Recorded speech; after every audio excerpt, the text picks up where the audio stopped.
At the beginning of this life, I attempted to reject it and fight my way out before I was even born because I was like, I'm not doing this. This is freaking crazy low vibration being physical. I don't like this. I'm not doing this. And I had similarly rejected a preceding incarnation attempt. This is so beyond language and it's so deep and so personal. But I remember the whole of all that is the great I am coming to me, and it's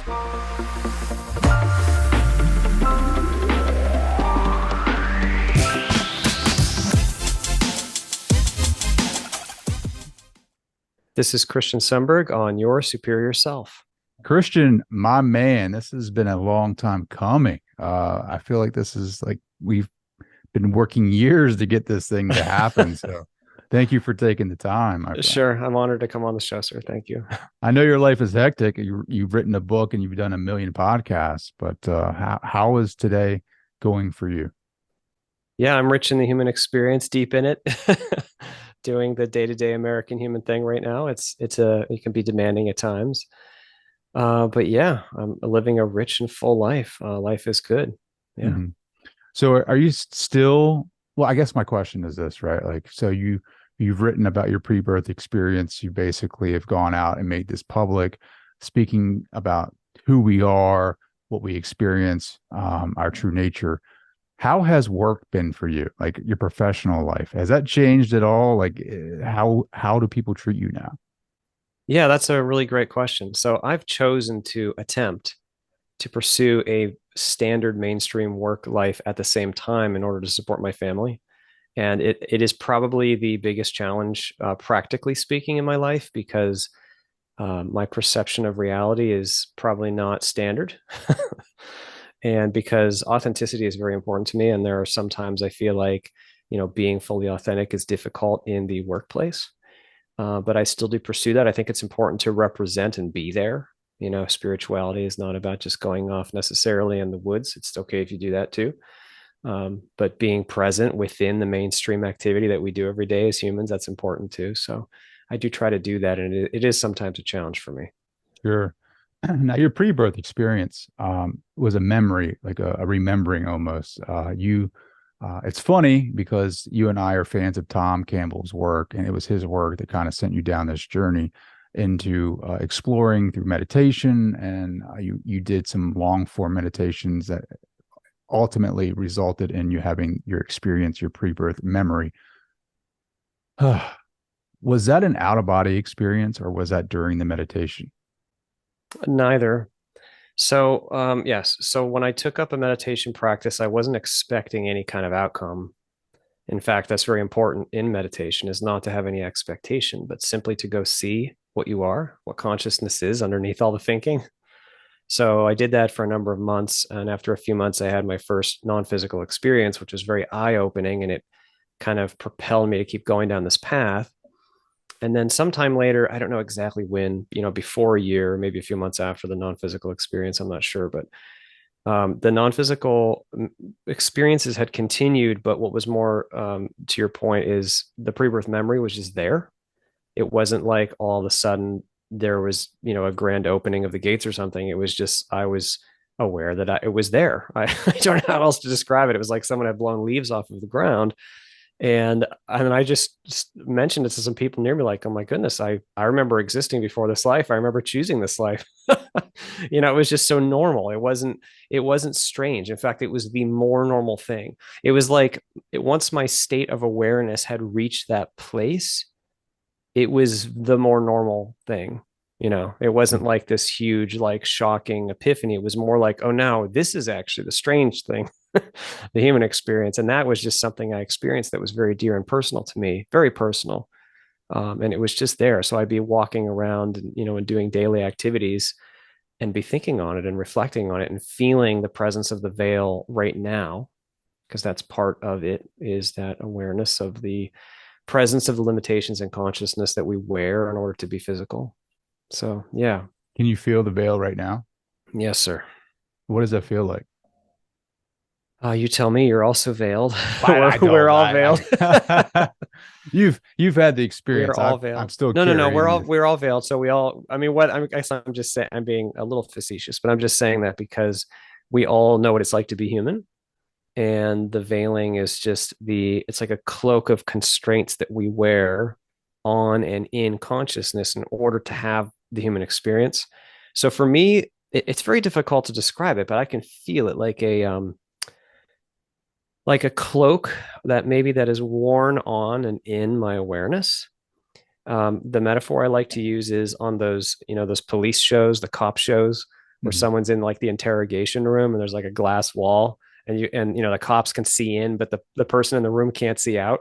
Sure. It feels like that. Like I can see the glass, I can feel the glass. I can't see past it, but I know I could feel it there. In fact, sometimes I really am pressed up against it. I feel it. It's very hard to describe this because it's not a visual experience. It's something that is being worn within the body of my awareness right now. So you're the guy in the interrogation room that's being interrogated. In the metaphor, yes, I simply mean So it in the sense that who's on the other side of that glass? the guides, yeah, The our guides. non-physical friends who watch and help from the other side. Um, we have a quite a cast. So the play here on Earth is not attended to just by the physical players, not just by you and I. It's also attended to by many, many who are not physically incarnated as we are, but yet participate, you could say remotely, maybe like support cast or I don't know. It's a pretty limited metaphor, but the guides that help us from that side through watching over us and providing nudges and subtle guidance so that we still have the full ability to make the free will choices from the standpoint of the human perspective. Are they benevolent Oh, yes. guides? Yes, yes, yes, definitely. So I don't know. I'm sure you're in this world, right, of speaking to people about spirituality. So you hear all the conspiracy theories. But recently, Mm-hmm. I've come to hear more of the, reincarnation as a trap Mm-hmm. concept, right? Like, and you had a pre-birth experience. Did you ever feel like you were being tricked into coming back here? No, I feel very strongly about that whole viewpoint. I disagree with it. It is not at all what I experienced. And I think what happens is here on Earth, we buy into a perception of powerlessness. We learn the limitations of Earth. And one of the chief things that we experience here is deception or being used for something. And so then, since that's our experience here, we tend to take that and kind of force it up, like impose it back up the ladder. Oh, now the whole human experience is, I'm trapped here, and this was, I'm being used even in the incarnate. No, no, no. No, that's not at all how it is. The spirit is completely sovereign. The soul is a piece of the source. It's a drop in the ocean. It has ultimate power and knowledge and authority.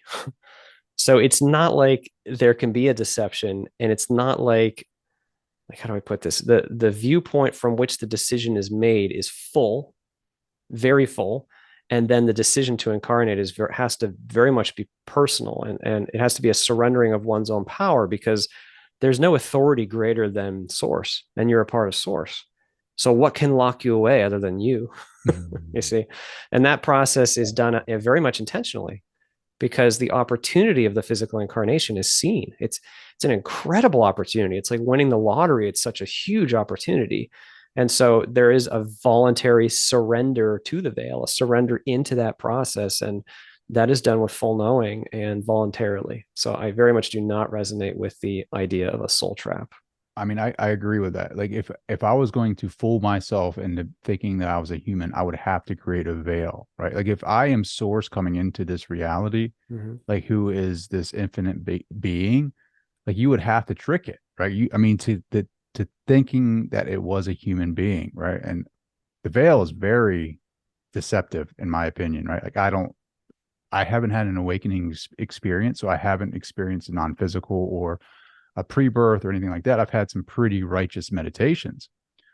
However, there's always this elusiveness of these visions, right? Like I remember some things as far as like Mm-hmm. lessons that feel right in my body. Like, oh, okay, that makes sense to me. Like I can get with a that theory or whatever because that really feels true to my being. But to think that God comes into this, and maybe I don't know if you said that or not, but like we as source come into this reality like how much fun would the video game be if we knew that we were that, right? Like you have to trick itself into thinking that it was not that, so that way it could have an experience, if that makes sense. Yeah, that's true. But I want to be careful. You mentioned that the veil was like a deception.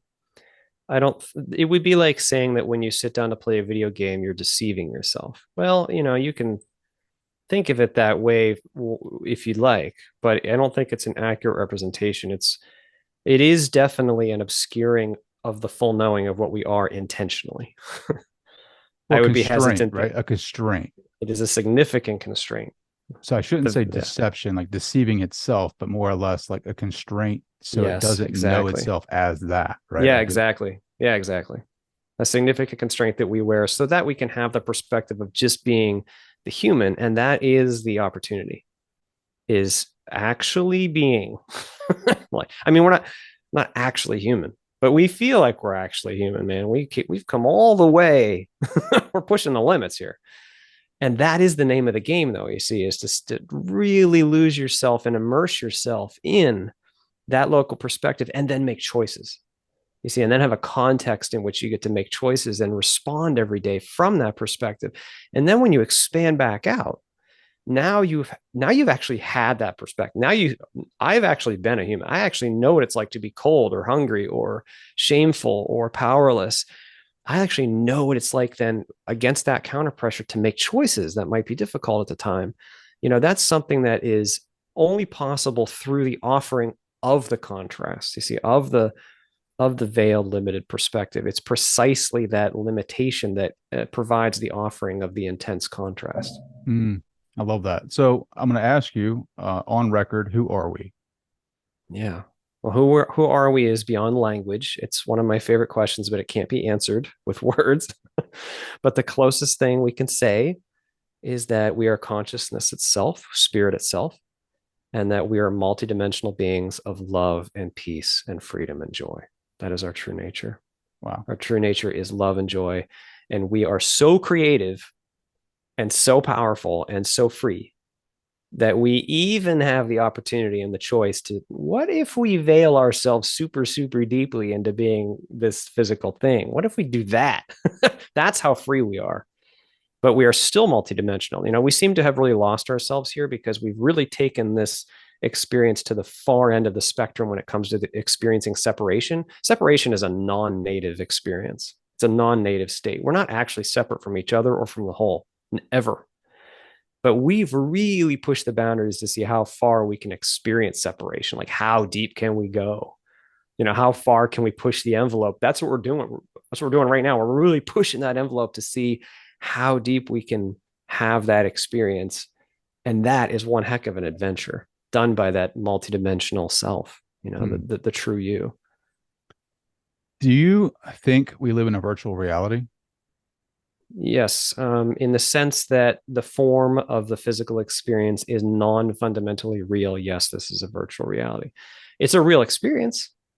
I'm looking at my computer monitor right now. I can see you. You can see me. We're experiencing form, sight, and sound, and thoughts, and touch, and that's a real experience. But it's a little bit like, if you go to sleep at night and you have a dream, when you wake up in the morning, no one has to prove to you that the dream wasn't fundamentally real. It's just obvious. But you had a dream experience. You had an experience, and you might even wake up changed because, wow, you had a dream. That was an interesting dream. The physical is like that. It's like a very deep dream, but it's still only but a dream. Even distance, it's physical, like all the physical context. You could think of it like Minecraft or a video game where we're experiencing distance. We're experiencing places. We're experiencing up and down and left and right and hot and cold. But all of that is a virtual creation of an environment that's occurring within consciousness, within that which is actually real. Hmm. So when you had your awakening, Yeah. did all this information flow to you? Like just all that what you just said, right? Like, Mhm. because I don't know what Christian was like before. I'm learning more about you now. Like, would the Christian prior to this experience state things like that? No, I would not have stated things like that at all. at the time, up until the age of 30, I had a something of a mainstream Lutheran belief system. As I had these experiences and began to awaken, I really had to challenge my belief system, and I had to be very humble and acknowledge how very little I actually knew. Because belief is a powerful thing. The ego, one of its chief tools is belief. Just grab onto something to believe in. Now I feel better, because I really don't know. This is a move in the direction of the fact you don't know. This is a move in the direction of what you actually are experiencing, what you actually are feeling. So it's difficult to answer your question, because then that coming to know what we really are automatically arises with, this is so hard to describe. It's like when we touch consciousness, you could say, when we really get in touch with what the substance of what we really are, the true nature of being rises up and is known in a very tangible, deep, rich way. And it can be felt in such a way that even the entire physical experience can be felt. Like there's this in I don't want to stimulate the ego too much because it sounds exciting, but there's this inversion point where if you go deep enough into consciousness, all of a sudden the physical world, this is very hard to describe, can be felt as occurring within you. And you are actually non-local and much, much, much bigger than the physical. And the physical is like down here in this tiny little like thing, and your body's down here within you. Because right now we feel like we're sitting in a body looking at some eyeballs. Sure. Yeah. I mean, I feel like That's like this the is my nature. yeah, I feel like this is my body, right? Yeah.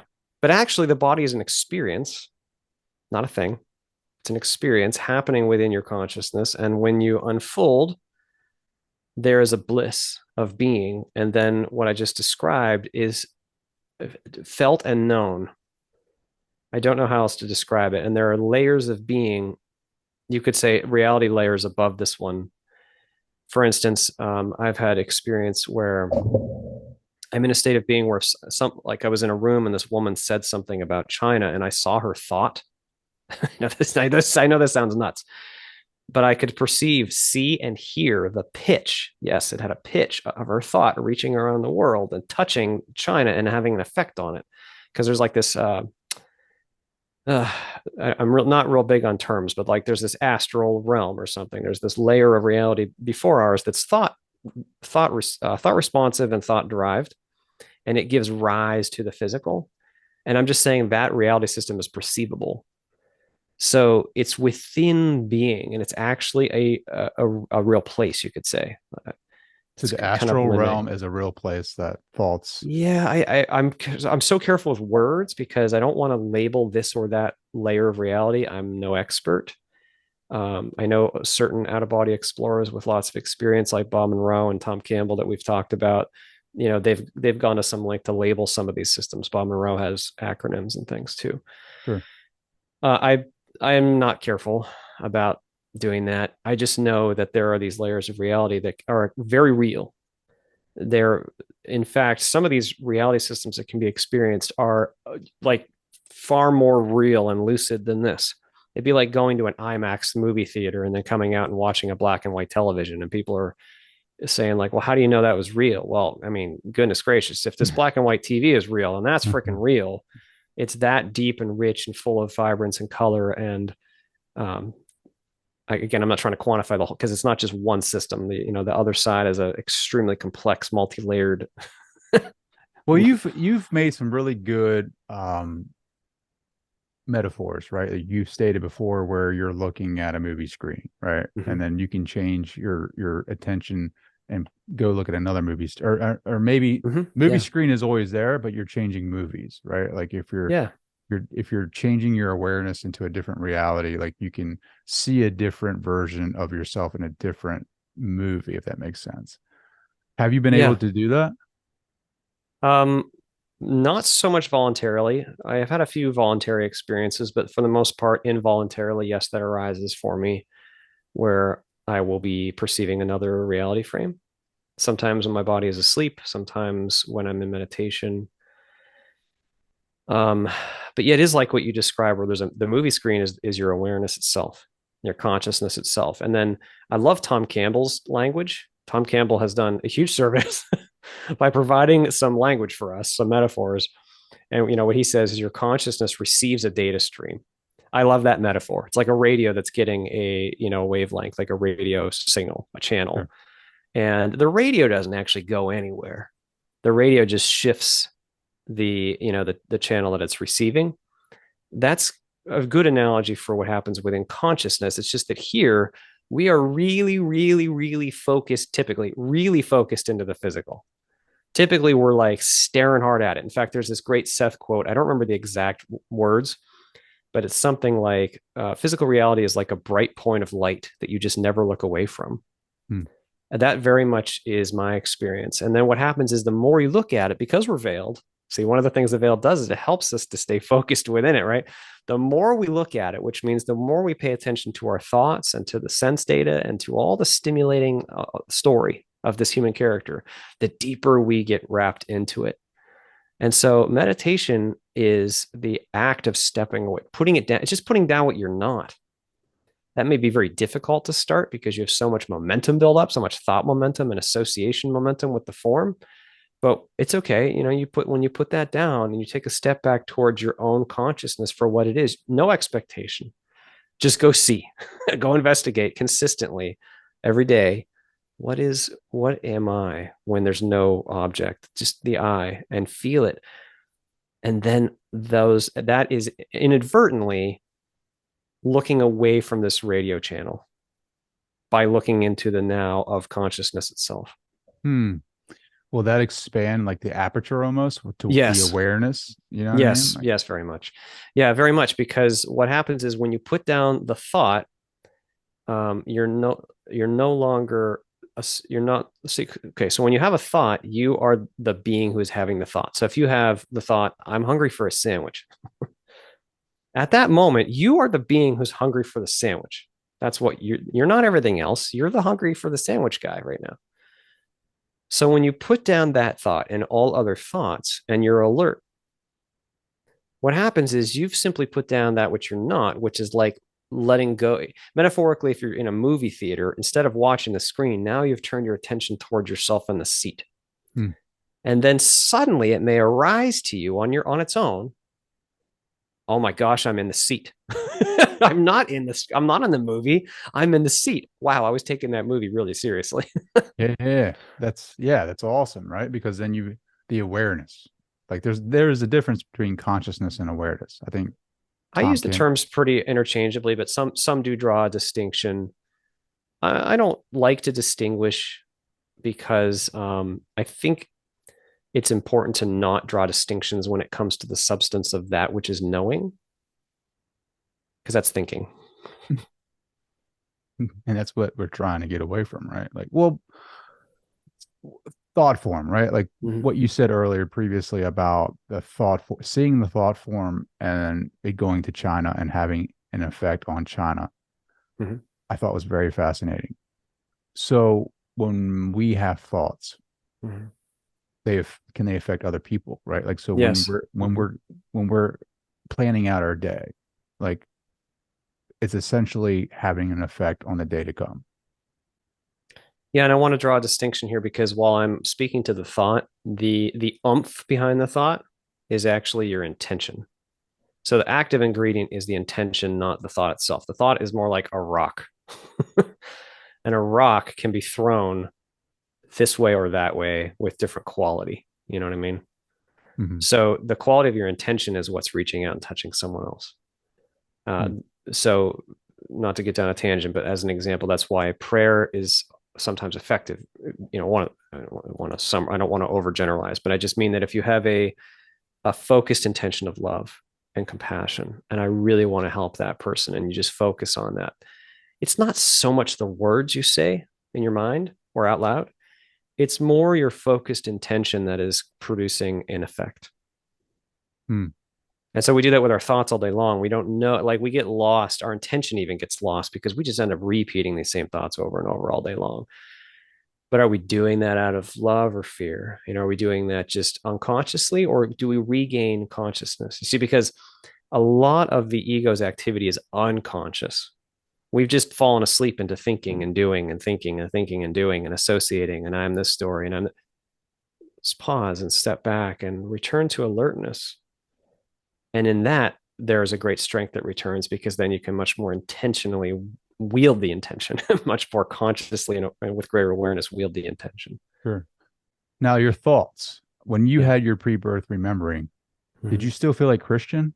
Like, did you feel like that awareness? You know what I mean? Like, Yeah. Yeah. So that's a good question, because your question assumes that I'm Christian.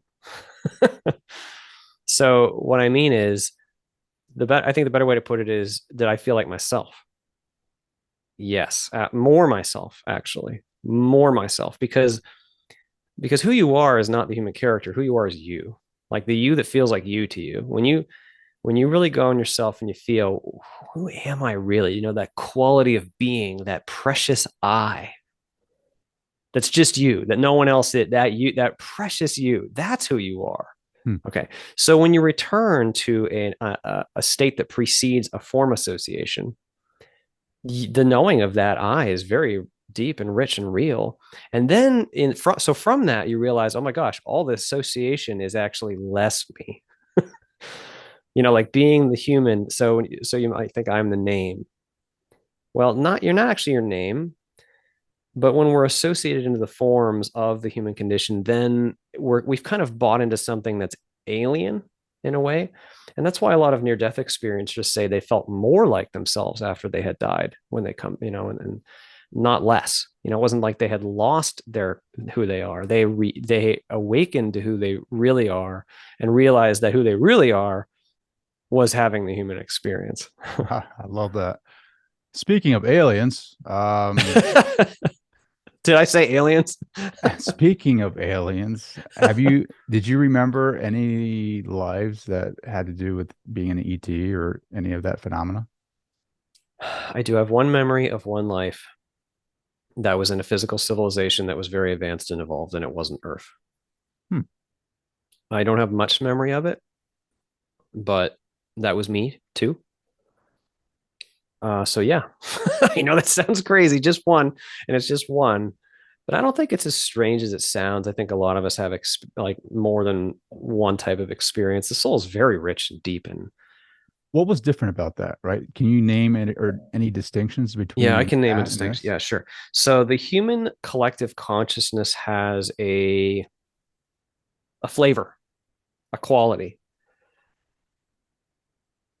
Okay, so when we engage in the collective consciousness of a planet, of a race, as a participant, now we've taken on that vibration. So like okay, so here's a metaphor. Okay. So think of the collective consciousness of humanity like a kindergarten class.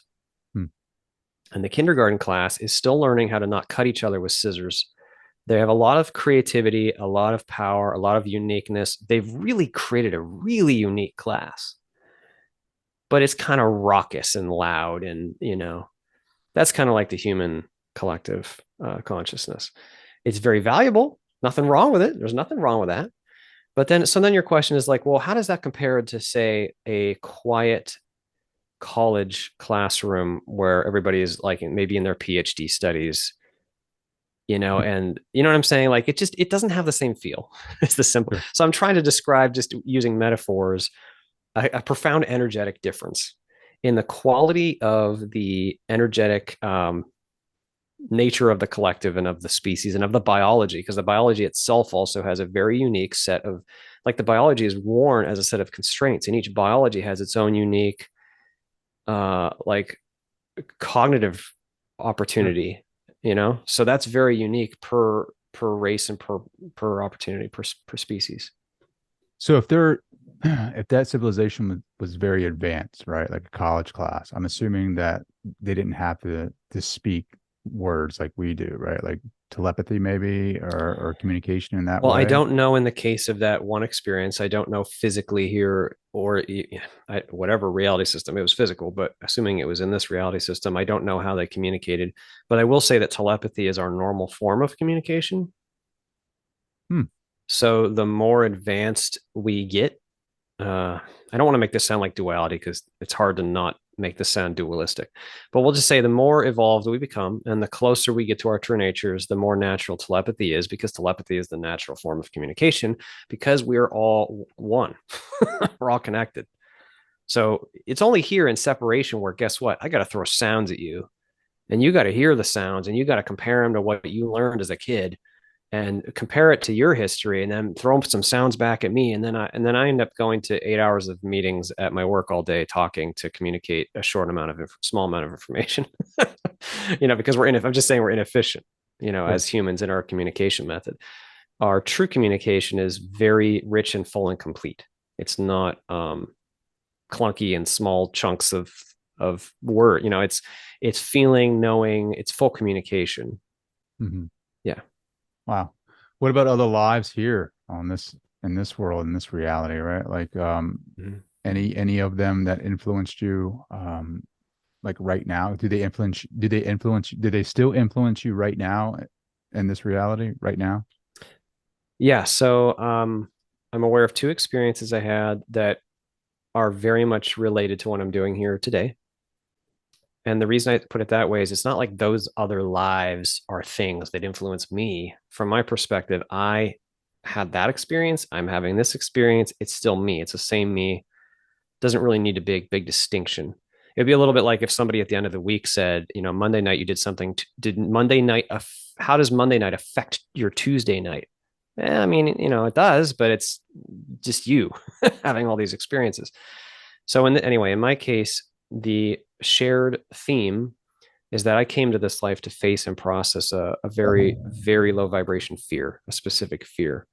And so I'm aware of two other experiences I had in the physical where that same fear was present. And so now I'm addressing, I guess you could say, the same energy, the same perspective, even though the context was very different. So as an example, in this life, the primary way that the fear manifested historically has been health crises that gave me the opportunity to experience a sense of inability to escape pain, like a physical agony that I couldn't escape. That was the opportunity here in this life to prompt fear.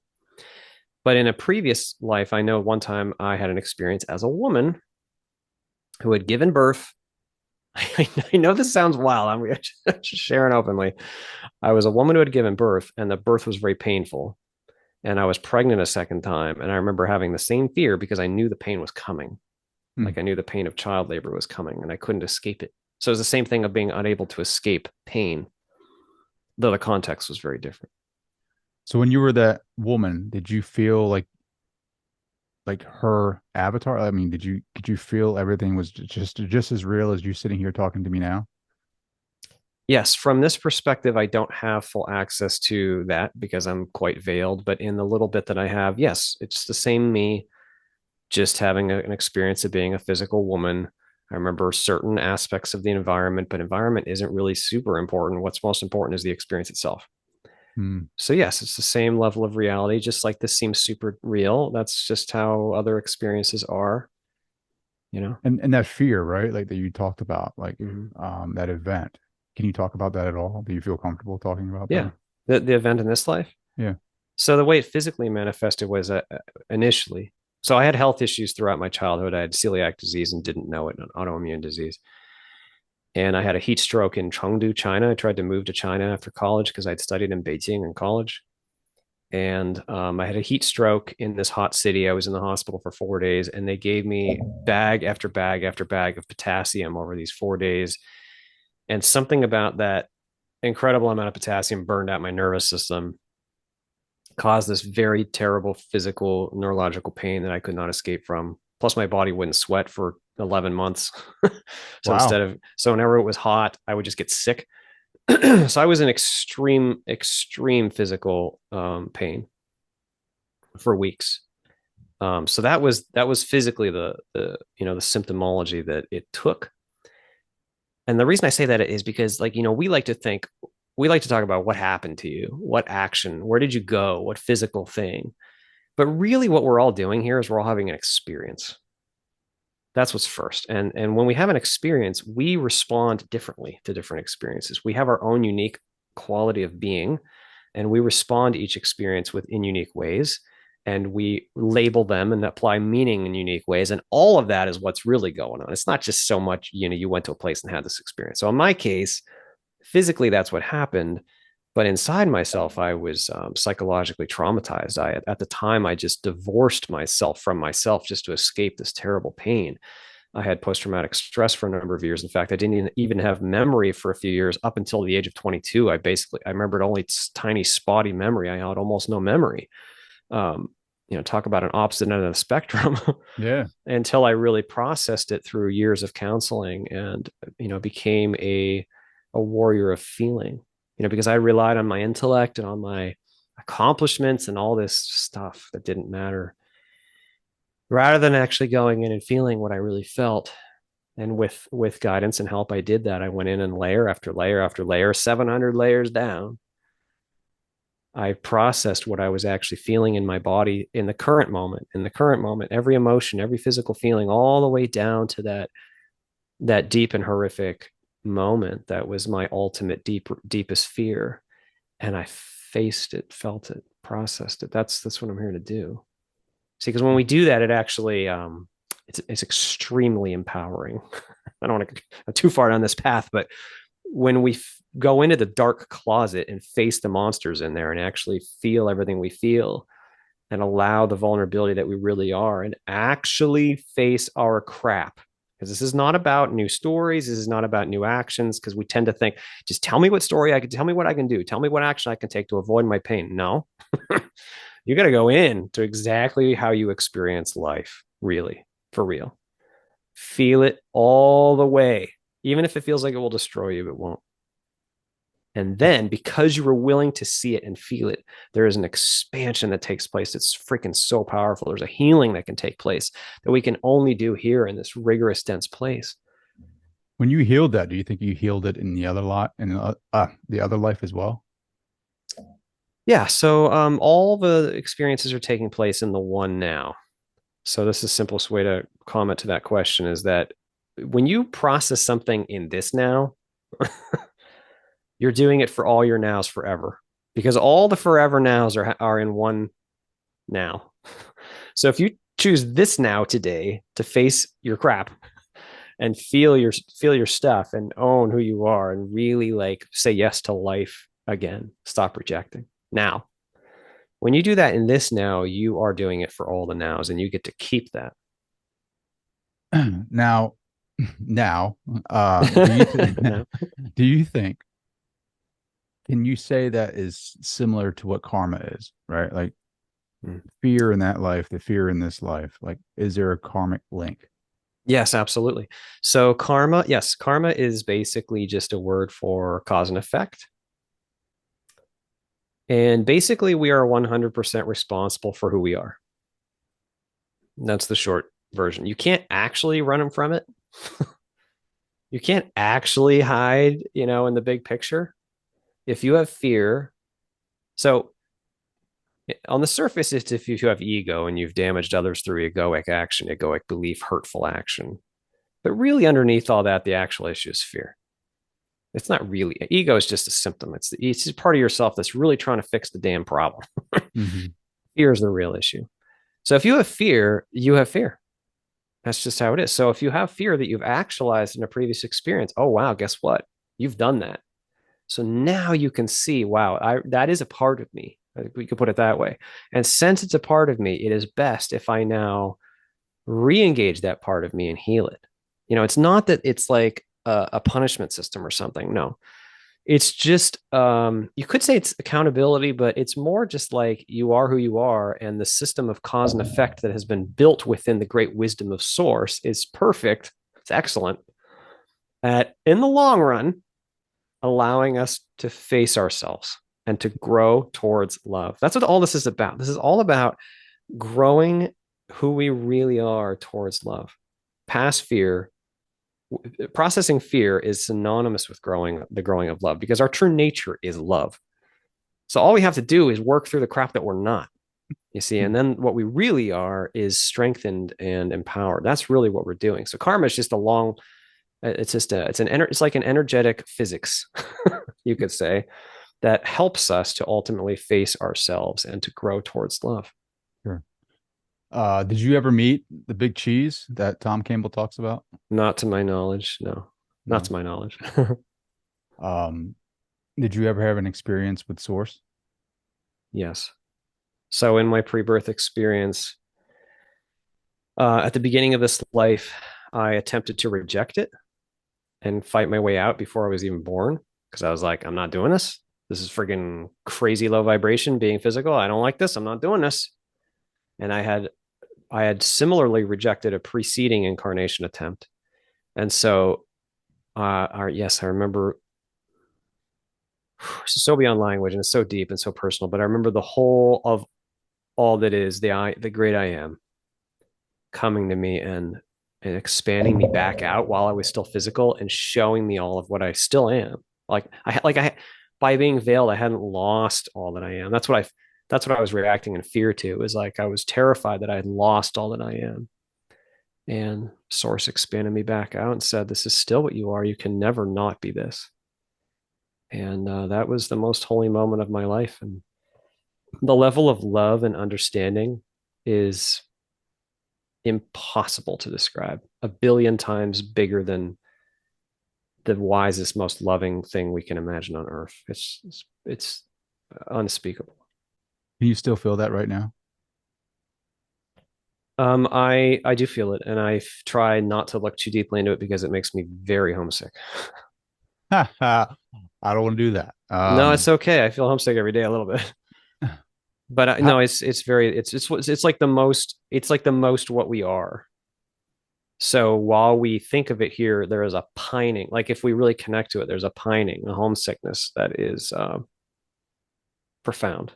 That's why a lot of near-death experiencers, after they come back, not that they're suicidal at all, but they just want to go back. They want to die so they can go back. Nothing, you know what I mean? It's not us. That's why I'm so passionate about sharing this. It's like we may have different experiences and have different stories, but underneath it all, we are all love and peace and joy. And that is the truth. That is the real good news. And we got to remind each other while we're here, man. no, I agree. I agree. People hear that. I don't, we use love so much. I don't think people Mm, fully understand what you mean mm. by that. You know what I mean? Like we use the word love, but do we fully conceptually understand what you're talking about? Yeah, no, we don't. Yeah, no, that's a really good point. Love is just like the word that we have because we got like five words in English for like all these things. Um, you could put it this way that all things are one. And so the celebration of the unity of being, because the other is you. So celebrating the other, there's an element of celebration that we often miss. Celebrating the other is natural. Like I don't, the words are so bad. It's just this profound, natural, most normal state of celebration and bliss. That's really what we are.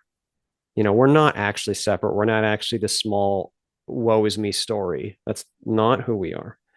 Who we are is all that is. We are everything that's ever existed and more, the substance of life itself. Life itself is beautiful. How can you describe that with it? And love is just the word that we use because here that's the emotion. That's like an emotion we can feel. Like the Greeks had what, seven or eight types of love or something. Friendship love and familial love and societal love and love between soldiers and all these different loves. We just got one word, love. But that's just a way that when we really feel a celebration of the other and a love for the other, and we just feel connected with them. That's just the word we use. Imagine that amplified. Our connection is so it's so real. I don't know how else to describe it. It's just uh, Do you think we can interact with that source now? Um, oh yes. consciousness is fundamental in this reality, and I believe that source is that consciousness that arises Exactly. in everything. So how do you Everything cultivate? arises in the consciousness, There you actually. go. Yeah. There you go. Yeah. How do you cultivate a more intimate relationship? Mhm. We've kind of already touched on it actually, because a move back towards what you really are is cultivating a relationship with it. Now, I know that it sounds like, people might say, well, that's like focusing on yourself. Well, no. The local self is not who you are. Who you really are is the whole and the individuated you. You're both. There's not a paradox. You're the precious individuated you, and you always will be the individuated you. But you're also one with the whole. So it's like you're a drop in the ocean. I love the Rumi quote: "You are not just a drop in the ocean. You are the mighty ocean in the drop." Oh God, I love that. So then to your question, how do we retouch the ocean? Everything is occurring in the water already. So it's a little bit like saying, how do we find water? And you're asking me while we're in water, while we're standing here in water, and it's made of water. It's just really deeply folded into some perception of not water. It's like the fish metaphor, right? It's, Like yeah, the fish metaphor, the right? fish is, Exactly. yeah. I'm that fish, buddy. I can tell you that. I think it's so important, right? Like, I mean, it's just so important to understand conceptually what and how what we are, right? Like, how do we come here? Why do we come here? What is the purpose of this life as a human being, right? Yeah. Is it the experience? Is it because you chose your life here from Mhm. what your past interviews, your book, like you chose this life as a Christian. What about the people that choose lives that aren't what we would term good? You know what I mean? Mhm. Like the Mhm. bad guys, the villains. Like, do they choose those lives? All lives are chosen, but the question, it's not fair to assume that a given fear-based egoic pattern is an automatic assumption of a life. That's not necessarily true.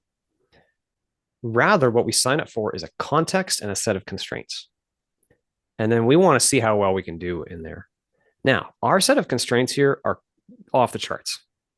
Like, we've got a biology that like will literally die if you don't feed it in a couple weeks. We've got an evolutionary history where we physically kill and eat the bodies of other beings. Like, it's crazy. It's normal for us, but it's wild. We have all these constraints: linear time, discrete location, all the momentum of our society, and all the us versus them thinking, and all the fear that we've enshrined in our organizations and in our family customs, and all. Anyway, we got this whole thing that we've created, and there's a ton of limitation that has the opportunity to provoke fear. We come into that seeking to process and grow in love. Now, sometimes we may choose to sign up for a certain role to help someone else experience something they need. Okay. But that's not the same as saying we came here to do evil or cause damage. So it's a very fine line, because from the spiritual perspective, the higher vantage point is seen and the opportunity is seen. And it's seen that love is the name of the game, not damage, not fear. And Mm-hmm. even these contexts that we sign up for that are very challenging, like, signing up to be live in a war torn country, or a country that has no food, so where starvation is likely. That may seem crazy to the ego, to the local portion of the self. There's no way. But the thing is, the soul knows it is absolutely immortal and powerful, and that all contrast is an opportunity for growth. And it is the strong souls who say, you know what, I want a challenge. I want to really get under there and lift that heavy weight. So it's a little bit metaphorically like saying there are different weights that you could lift on a weight bench. Some lives might be, this is just a crude metaphor, so forgive the crudeness, but some lives might be 20 pounds. I mean, the context, the societal context, the body context, the likely outcomes, maybe that's 20 pounds. Another life might be 200 pounds. So then the question is like, why would you ever lay down on a weight bench and actually lift 200 pounds? Why would you do that? Mm-hmm. Well, because the greater the weight, the greater the counter pressure of the circumstance, the greater the opportunity for the consciousness to choose how to meet it and refine through it and utilize it in a way that is facilitating the processing of fear and the growth towards love. Even just having an experience of great limitation or lack, you see, is a gift, because now the soul knows what it's like to have that perspective. Like, how else can you know what it's like to be, for instance, hungry, unless you're hungry? Sure. And then forever after that, wow, now you know. And now that is like a okay. this is hard to describe, but when I before I ever incarnated, I came across a being who had inspired me to incarnate because the quality of his being was so rich and so beautiful. And I felt how deeply he had been physically damaged in a life, in a certain lifetime. He had been physically wounded and he had a pain that lasted with him for years. And it was very hard on his everything, his emotional body, his physical body. Okay, imagine that like carving rock out of a mountain. Now you've done this damage to the mountain. This is just a metaphor because we can't actually be damaged, but it feels like we're damaged here, right? We get pretty darn damaged here. Hmm. It's like carving rock out of a mountain. But now that you've carved out that hole can now be filled. You see, now that there's a cavern that is empty, now, whether in this life through processing it or after this life, after the constraints are released, one way or the other, spirit can't help but fully return to the fullness of its being and fully heal and fully process, fully fill that cavern. You see? And so that is an incredible opportunity. So that may seem crazy. It's not a process of masochism. It's a process of refinement of being through the integration of experience. Was that like what similarly you described in your experience as the resting place, like taking that moment to kind of after a tough life go back to a resting space to kind of take a break or maybe heal or just kind of regain your own awareness to what you really Yeah, are? there is great healing that takes place there. That I can't speak much about that resting place, but it is a layer of reality that we can rest in that helps facilitate a healing of a portion of the self. Yes. So fascinating. There's a part in Rob Monroe's book where he talks about, I guess it's like the genesis of his story as an entity. He talks about AA and BB. I don't have you read that book at all? It's I'm like his not first book. familiar. Yeah. I'm not So it's familiar with you. like his first book talks about AA and BB, and they come and they stumble upon Earth, and there's Are those a beings or yeah, they're beings. okay. They're not human beings. They're just beings. And Sure. they stumble upon Earth and they meet. I don't know if they meet a gatekeeper or something. How somehow I'm trying to remember the book. And I'm paraphrasing a lot. But somehow they get interested in having an experience on Earth. Mm-hmm. And it's like as soon as they have that one experience, they forget that they're that being, Mm-hmm. and they get lost in this, and they keep coming back Mm-hmm. and coming back and coming back and coming back. Yeah, yeah. So there's a okay, so we're never truly lost. It's really important to highlight. But if you imagine the Earth like a planet, it is a planet, of course. But if you imagine it like a planet that has gravity, you get close enough to the gravity and it tends to pull you in. And what that is, all that means is the denseness of form tends to be very stimulating. And so, because it's very stimulating, I don't mean to make it sound like, by the way, the higher realities aren't stimulating. They're ridiculously full of visual and audio and other sensory experiences. I just mean there's a density to the experience on Earth that is very rich and unparalleled. And so then what happens is we get associated into it. That's the point of gravity is we associate into the form. I am just a human. I am just a salesman. I am just whatever this thing that we are. And so then when we step out of it, when the limitations are released, we still have an association. Like the limitations may have dropped, but now, wow, I'm really in my mind space. I'm really associated with these thought forms. And so we tend to come back again to continue to process it. And part of what happens during awakening is we recognize, you know what? That super dense form stuff doesn't actually satisfy. It doesn't actually make me deeply satisfied. It's not actually what I'm looking for. And so I love there's a teaching that Rupert Spira, the non duality teacher, has shared where he says something like, if you begin to awaken and then you find that you're drawn into some physical thing again, go towards it. Go experience the thing that you feel will bring you the happiness. Go experience it all the way, and eventually and you're not making this happen, but eventually you will find it doesn't bring you happiness either. Maybe it's a new activity, maybe it's a new relationship, maybe it's a new drug. in the long run, it's not actually satisfying you. So I'm just saying that eventually, one way or the other, we end up discovering, you know what, the world of form is not what we're seeking. Hmm. And as we make that discovery experientially, I mean, it's in the mind, but it's also like the being learns this, so to speak. That is a reduction of the gravity of the planet. You know, that's when you come out, you're like, wow, I don't have the same association with that anymore. And that's part of what happens during, during awakening, is you rediscover who you really are, and you find, oh my gosh, the bliss of being is already there. I don't need any of this. I don't need objects. I don't need money. I don't need any of this. I mean, it's okay to use objects and use money and all that good stuff here in the play. You can fully participate in the play. It's just that you know that you're not the play character. Wow. So is this really like a dream? Um, I mean, they keep saying that this reality is like a mind, right? Like in is God sleeping and we're just having, because when I go to sleep Mm-hmm. at night, Mm-hmm. I feel like I'm standing on a floor that's solid. I'm well, depending upon if I'm lucid dreaming or not. I've only had one of Mm-hmm. those. Mm-hmm. But most of the time I feel like everything's real.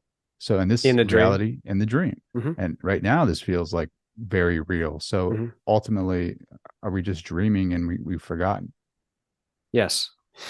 That's the short answer is yeah, it's very similar. It's just a different level. Hmm. You know, like it's like a fractal.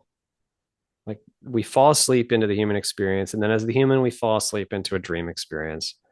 It's like fractals of forgetting and of form association. When you wake up, you find, oh, all of this was a dream. Now, it doesn't mean it wasn't important. It doesn't mean it Sure. wasn't meaningful. In fact, we've assigned meaning to it. I might love that candle behind you. I love the color. I love what it is. Now I have an appreciation for the form, the shape, the color, the heat, maybe. And now there's an existence there, even though my true nature transcends all form. You see, I don't have to be a candle. I don't have to experience a candle, but now I know a candle. Now I can come back to my true nature, and it's like an expansion of all that is. Is there an alarm clock? Like, is it gonna wake us up? Like, when do we wake up from the dream? I guess is to become like, what is being lucid in this dream? Mm-hmm.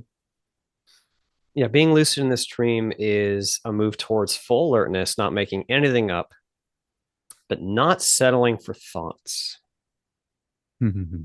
not settling for the meaning that you've put on the things. Try to look at the things around you and see them with a baby's eyes, for instance. You don't know what it is, it's just a shape. Just like even just as an experiment, just a try. And you'll find how deeply you've associated meaning with everything around you. In fact, A Course in Miracles is a work that focuses on tangible exercises to train the self to move back towards alertness and towards who one really is, and less, move away from form association. So it may sound like an unsatisfactory answer to say we're moving towards a state of full alertness, but that is the direction, because thinking is like a form of sleep. Associating with story and feeling and emotion is like a form of sleep. Moving towards full alertness and full, like totally objective, totally, you're not making anything up. Look at your experience, look at reality, look at your consciousness itself. That tends to move us in the direction, like we talked about earlier, of who you really are. Mhm. And then in my experience, it's not like then you go turn on the alarm clock. It's more like when you put down the crap, all of a sudden you just wake up in bed without meaning to, because now you put down the dream. Now you'll fall right back asleep, because the form here is real dense. But it doesn't matter. Even a glimpse is enough to be like, oh my goodness, like this is Yeah. real. What? And Yeah. that's what happened to me. Is like after a few months, I had this one experience. It was so freaking shocking. It was simple, but I started as a dream, and it was just a dream. And then in this normal dream, I had this wave was going to come and crush me, and I told myself in the dream, okay, let yourself die, let yourself let go of the physical body. And then all of a sudden, I was awake, but my body wasn't awake, and I was in this state of being where it sounded like someone parked a jet engine on either side of my head, and it was so freaking loud, and my whole body was vibrating more violently than I can even describe as possible. It was the most violent vibrations and the most loud sound. It was so loud and so stimulate, like vibrate, so strong of a vibration. I was stuck there for maybe 15 seconds, which is a long time when you're like tied to a jet engine. And then my body woke up. I jumped out of bed. I was still the same level of alertness, but now I was in my room. And I was like, what the hell was that? Like, it was like, I was sweating. I was scared because it was not subtle. It was like, okay, it was real. And so that was just the very first like taste, like, okay, there's a bigger picture going on here, and then so I just kept going down the path to investigate, like just to be very objective, like go basically be a scientist, go look at your own consciousness just very scientifically. Don't make anything up, just go explore. Well, I've read a lot of out of body experience books, and that is sounds like to me a classical description of someone about to have a out of body experience. Mm-hmm. I mean, so have you had like a traditional from what I don't know what traditional is, but Yeah, like what an is out of traditional, body, right? yeah, what Yeah, is I had traditional? one where I was walking around my house, so that's kind of traditional. In fact, in that experience, I didn't know I was out of body at first. It was so normal. And I was walking down my steps, and the light was just a little bit different, but it was totally normal. I was totally alert, totally lucid. It was a Saturday morning. I was getting up on a Saturday morning, right? And I'm halfway down my steps, and I'm like, am I out of body? So I felt the carpet between my toes. I felt the crack in my wall. There's like these cracks in this paneling on my wall going down my steps. I felt the cracks. And I got to the bottom of my steps, and I concluded incorrectly that I was not out of body, and I felt foolish. I said, I said to myself, I'm the only guy in my city walking around his house wondering if he's out of body. Like I felt like an idiot. But see, you have to have that mindset of like you're just always appraising reality in a very objective, like open way. But still the light was just a little bit off. And I'm like, all right, like, come on. All right. If I'm out of body, I'll walk through the wall. So I walked through the wall, the front of my house, and I was in my front yard and the sun was rising. And I was like, holy crap. And as soon as I started thinking, like I started analyzing, I woke up in my bed, but it was the same level of awareness. It wasn't like I woke up and my bed was more real. No, I was like in my front yard and then I was in my bed. And one was a non-physical body and one was my physical body. Wow, that's awesome. Have you experienced any more of those at all? I've had experiences that are in higher systems that are more colorful than I can possibly describe. So I've had a couple of out of body experiencers, and they say that there's other beings out there doing the same thing, essentially, like just, Mm-hmm. kind of hanging out or traveling or experiencing. But Mm-hmm. then like there were some that noticed that you're out of body and you may be a newbie at this, and they kind of mess with you a little bit, like kind of I don't know what one person said like a clown kept showing up and trying to distract her and she would go back into her body. Have you experienced anything like that? I have not experienced anything like that, but I'm aware that like Tom Campbell talks about that, how we often get fear tests when we first go out of body, so we don't get anywhere we're not supposed to. you know, but I haven't really experienced that. I don't consider myself an adept out of body experiencer. It What about happens. fear though? Yeah. Like, Mhm. do you still make decisions today? Like, do you have fear in any of those decisions? Yeah, no, I still have fear. It's a lot different than before. I've processed a lot, but this is a highly constraining experience. So there's a lot of opportunities for fear. So yeah, I still experience fear. Do you trust like do you trust source enough where like your decisions that you make are like, I'm feel a pull towards this. Hmm. I know it's right in my heart. I Hmm. trust that source or God is going to put me in the direction that I need to go. So I'm going to take that step, like kind of like Indiana Jones in the movie where he Hmm. like steps off the cliff there, right? Like, like Yeah, can you still make those decisions and trust that God's going to show you the way? that's a great question. I'm getting better at that. I've come a long way, but I still have a ways to go. Just because I have fear, like I said. Sure. So I've taken certain steps in my life that were very difficult and took a lot of bravery. I stepped down from previous jobs I even just sharing this experience, the first time I shared it, it was like that, took some courage because there was a lot of repercussions socially. My wife's parents are conservatively minded and they have a Christian belief system that doesn't tolerate, this kind of thing. So it caused some issues. So anyway, I feel like I've become more and more strong in being able to listen to that voice and follow that intuition and see it clearly. Because, you got to be, if you're not willing to follow it, it's hard to see because the ego is going to obscure it super quick. So that is something that I work on for sure. I think that's one of the main things that I am developing. Hmm. Yeah, personally. Beautiful, beautiful. I don't know if I can. I think that's it, man. I think drop the mic. I think we're done. Christian, how can people find you? How can they connect? Yeah, so I have a website, a walkinthephysical.com.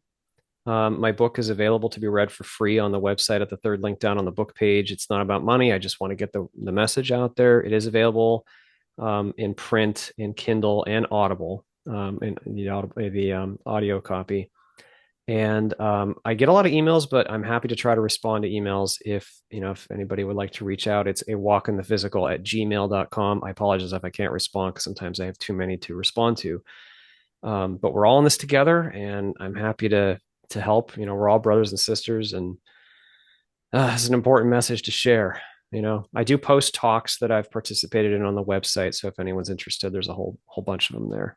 Yeah. Sure. Christian, my brother, thank you for taking the time to hang out and talk about your experience. My brother, thank you, and thanks for your patience. I'm glad to finally be here. Thank you.